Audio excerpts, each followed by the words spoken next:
This show had some highs, ranging from pretty good in-ring action to a couple tremendous promos from Ricky Starks and Jungle Boy respectively, and a shocking turn. What will become of Team Taz? The world may never know. Actually, we'll probably find out next week, and probably in a pre-tape. It would be cool if Hobbs was able to explain himself and fire up in front of a live crowd, but we will see. But speaking of Team Taz, the FTW Championship is on a new individual. It's HOOOOOOOOKester.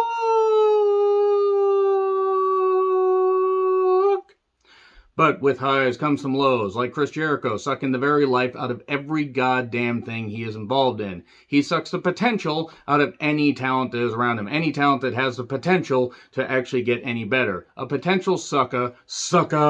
He is not beneficial to wrestling or sports entertainment, pal. Can you just fucking go away already? He's a goddamn sad, hauled-out husk of a human being that used to be a goddamn wrestler and now is a sad sack of fucking shit. But anyway, I'm John Reckham with my review of AEW Dynamite Fight for the Fall in 2022 from Worcester, Massachusetts. Okay, JR, Excalibur, and Taz on commentary. JR calling the whole goddamn show. Do that on occasion, but just use him more sparingly because the man is not as young as he used to be, and also sometimes he gets a little bit cranky. I don't blame him. They sometimes have him call bullshit. That being said, we start off with something that wasn't entirely bullshit. We have Roosh out there, and then Wild Thing You Make Massachusetts Sing, and Jon Moxley is going to get that entire song in. And I understand it. It's a cool song. It's a much better version than the original.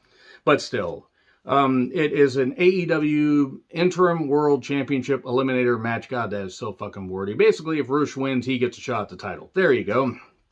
And Rooshes Moxley, knocks him off the apron, and they have a fight, and they get in the ring. There's some good action, and then at one point, Roosh decides to bite him, and because it's a day that ends in Y, Moxley bleeds. Big fucking shock. I don't care about blood. You bleed how much you ever want. That's your business. Wrestlers want to bleed, cool, whatever. It just doesn't have any goddamn meaning. It's just like, oh, wow, okay, he's bleeding, cool. What else you fucking got? And Moxley can work. There's a chop fest. There's a point where they go outside the ring for 45 seconds to a minute. It makes the referee seem ineffective. They do this in New Japan. I fucking hate it there. I fucking hate it here. Never mind. At one point, a distraction by G.I. Jose and an Andrade El Olio shoves Moxley onto the ropes and he crotches himself. Lucha Bros chase him off, and then we get a pile driver for two because everything must be kicked out of. The no selling fucking bugs me. Whatever. Eventually, the choke taps out Roosh. Well, he passes out, and there you go. So Moxley beats Roosh. Cool. Fine. Went a couple minutes long, but that's all right. It was a good enough match, even with the things I didn't care for. But then Jericho shows up, one member 2.0, Anna Jay in all red, and also Sammy and Ty. Jericho's a broken nose, just too goddamn bad. Maybe if he didn't do that fucking bullshit barbed wire everywhere match where nothing could have possibly ended well, and he wasn't having a goddamn midlife crisis where he was just doing everything to try and fit in with the cool kids and do all this stuff. Maybe he wouldn't be doing that shit. And also he's fucking frail and he looks like a deflated beanbag chair. Why the fuck is Jericho still wrestling? So, Anna J, I'm the new Anna J, Anna J-A-S. And then she screams that she's going to choke everybody out. Now, there's nothing wrong with firing up, but I'm just going to say right now, Anna, this was forced. This was really forced. There was something, it went from 0 to 60, and the 60 was just like, okay, she sped into a wall and then got confused. And I like Anna. I think Anna has potential. Teaming her up with Ty when Ty is basically not very interesting now, I don't really think is the best idea, but nevertheless, whatever. Jericho then talks about, oh, I beat Eddie Kingston, but the crowd still chanting Eddie. But then in 2 weeks at Quake by the Lake in Minneapolis, apparently Vern Gagne's ghost is lording over this promotion because they had Wrestling for a Cure that I believe was in Boston or somewhere there, and then Battle by the Bay that was just a couple months after that. And boy, that was a real fun event. That's when the AWA was going all over the place and trying to draw big crowds and failing. Quake by the Lake seriously sounds like something that Vern Gagne would have created had he been able to continue the AWA. They're gonna have a rematch, and Jericho wants his title back. For the love of God, don't you fucking dare give it back to Jericho. And Moxley basically says, I'm sick of the sports entertainment bullshit, says sports entertainment bullshit a few times, says your match is on. I want the Lionheart, though. Okay. I like Moxley. Moxley's fired up in his promos, but sometimes there's so much talk of just bullshit and whatever. When this, you can swear as much as you want. I fucking swear in my videos all the fucking time. I'm also not on cable. I don't know.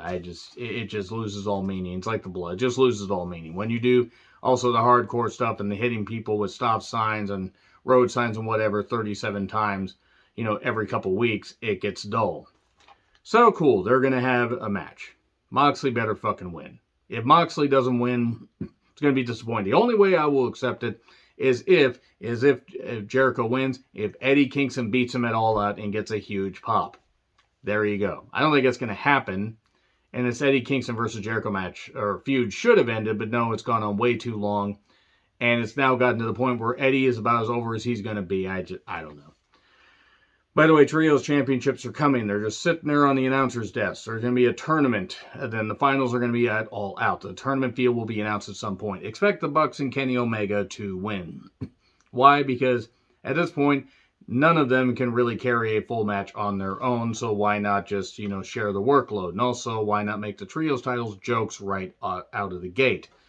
So, Dante Martin talks about respect and how Sammy doesn't have the respect of anybody. And a Sky Blue is going to be in his corner to stop Ty Conte. And then we get a video package thing about Ricky Starks, how a champion should carry himself. Ricky Starks gets a big pop. Danhausen's already in the goddamn ring. Danhausen actually does a pretty nice Northern Lights suplex, but gets beat quickly with the spear after a buckle spot where Ricky is holding his neck, because he did crack his neck recently. Or I think it was sometime last year. Last year or late 2020. I think it was last year. Whole point is hopefully he's going to be, all right, and he was just selling there. But yeah, he retains the FTW Championship. He wants a new challenger. It's Hook! Okay, I'm done with that. And music hits, huge pop. The crowd is chanting for Hook, by the way. Hook shows up. Fuck him up, Hook. Fuck him up. And Taz is confused, like, what the hell's going on? Spear, he hits a spear at one point. Starks does, goes for the Rochambeau, but that goes into the Red Rum. This is after a few moves before. Wasn't a long match, though. And Hook locks in the Red Rum and gets the victory. Show respect, and then we go to break. We come back. Shivani, who's all over the place, is talking to Starks, and Hobbs is right there with him. And Ricky fires up, saying he took what was a noose and turned it into a tie. How he made that title relevant, even though it wasn't a recognized world title. He was just doing what he could do.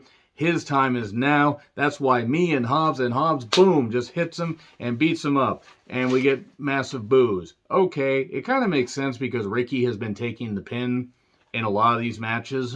And took the pin in the...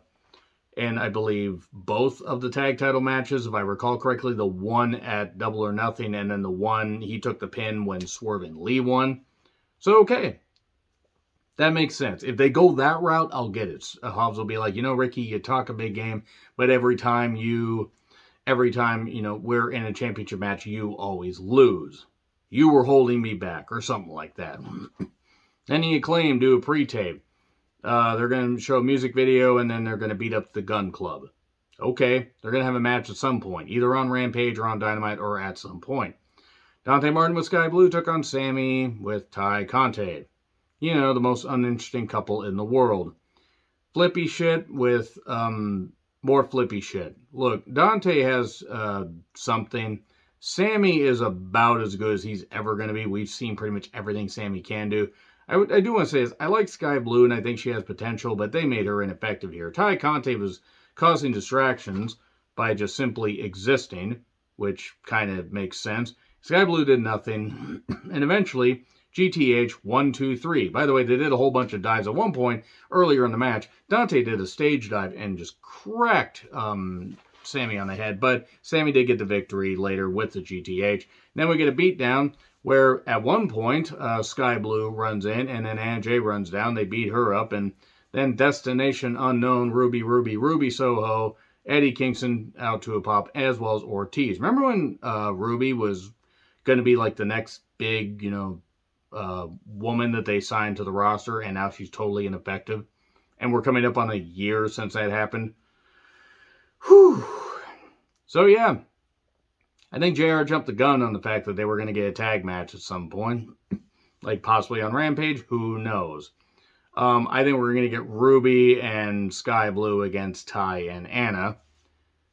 Maybe in a couple weeks on Rampage. But, so Garcia talks about how he's gotten sharper in the ring and he's beaten people, and how if Danielson slips up, he's going to take advantage of him. Okay, not a bad promo. It's Bryan Danielson's comeback match. And outside, just by a trailer, by somewhere, some parking lot, we have Lethal, Dutt, and Giant Silva Jr., who are talking about the best friends. They say, hey, don't talk about us like we aren't 6 feet away. This is what we fucking have.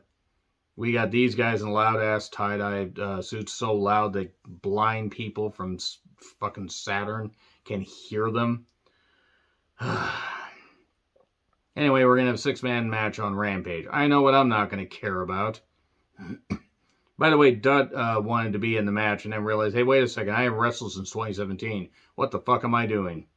This is bad comedy. Shivani introduces Jungle Boy. Whoa, whoa, whoa, whoa, whoa, whoa, whoa, whoa. And Jungle Boy has Luchasaurus with him. They still don't, they still didn't explain fully why. Well, they kind of did, but I still think it's a bit of a ruse. Jungle Boy, this is the best promo Jungle Boy's ever cut. Easily. He was fired up. He was angry. He had every right to be angry. He called Christian one of the biggest, or the biggest pussy he's ever met in his entire life. He calls Christian out for what he said about his family, questions why he attacked him or whatever, that he, that you said something about a battle royal payoff. Oh, you were strapped for cash because your wife divorced you. Oh, I also didn't know Christian was married. I also don't give a shit. But that was cool.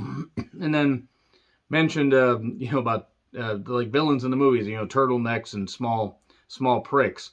Why do you think the wife left him? Or why do you think a divorce happened? Jungle Boy was fired up here. And then Luchasaurus was there to protect Christian until Jungle Boy could get to him. They're making this more convoluted. I still think Jungle Boy is going to be turned on by Luchasaurus. Probably could have worded that a lot better. But that being said, he said about his dad, he was digging his dad's grave. He was helping dig his grave. I don't know why. I would have thought somebody else could have dug that, but a good story.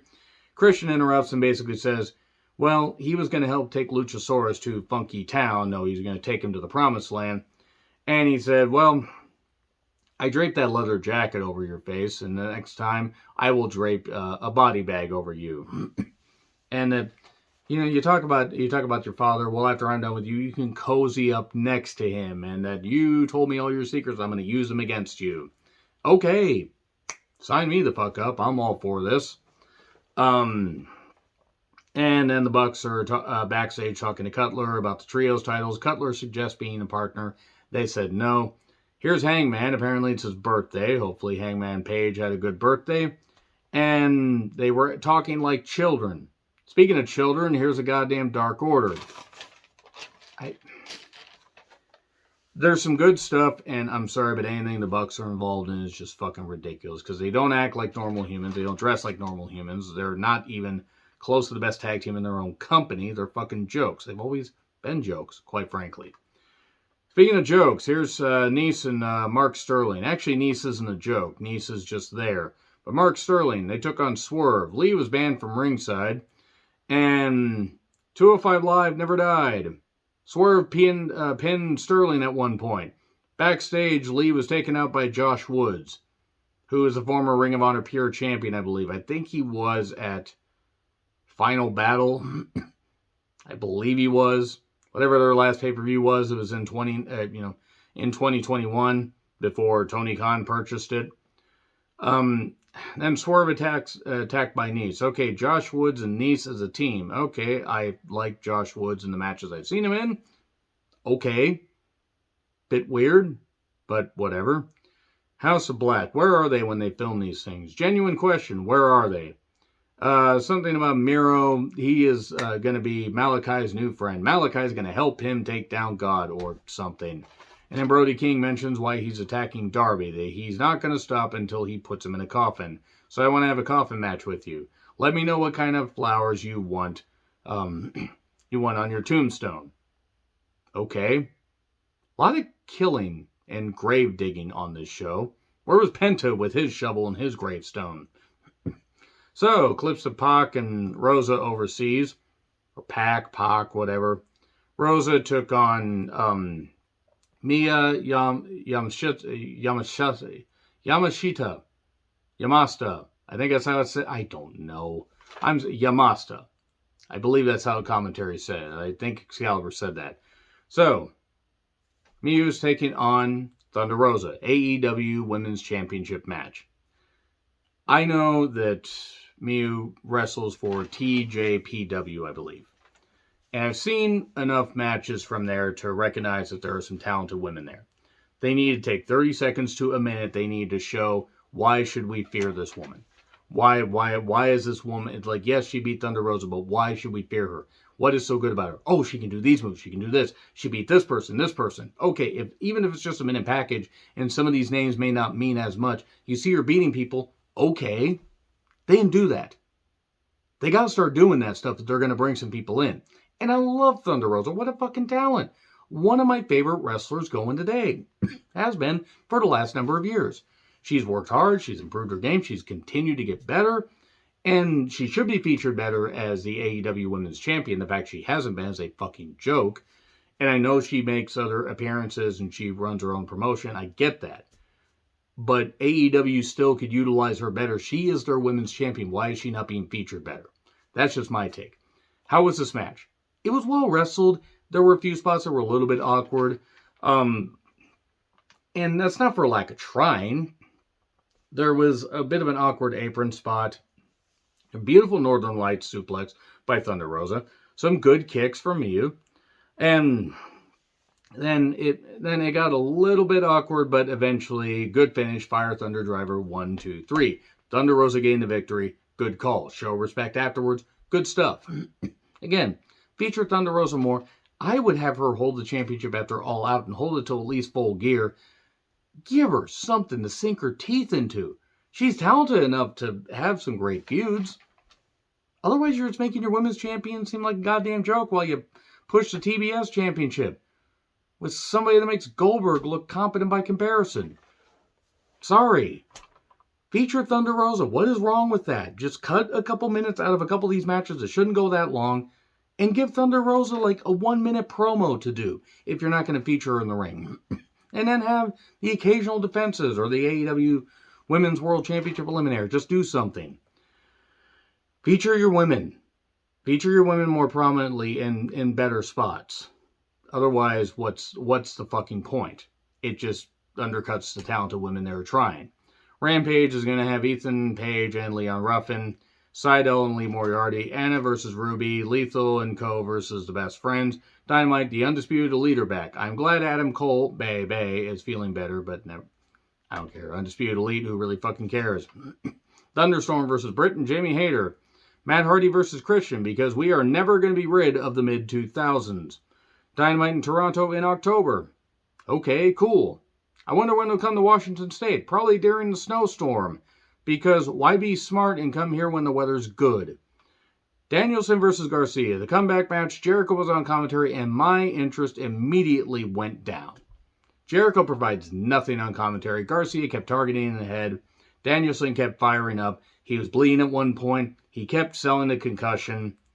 Hopefully, I mean, he obviously is all right. Hopefully, he can continue to wrestle for a couple years. I have a feeling he's near the end. I would actually be very, very surprised if by this time next year he's still wrestling. Danielson did get a DDT on the outside. That's when he started bleeding. We got some more back and forth, some good kicks, some good near falls, and then a hand suddenly popped up and Danielson got tripped up in what the hell? And we get a pile driver, we get the sharpshooter, and Danielson passes out. It was Jake Hager under the ring. Yay! The blandest motherfucker out there is still being featured. If Jake Hager is given a new deal once his deal is up, Tony Khan's a fucking idiot that deserves to lose more money. I'm just saying that. Garcia winning isn't the problem. I don't know. It is what it is, but it's just this whole Jericho Appreciation Society thing. It's just fucking, it's rotten. It's really fucking rotten. technically well-wrestled match with a decent story. Hopefully Danielson's alright. Anyway, agree, disagree what I said, like, share, subscribe, Twitter handle in the description. I'm John Ritlin. I'll see you soon.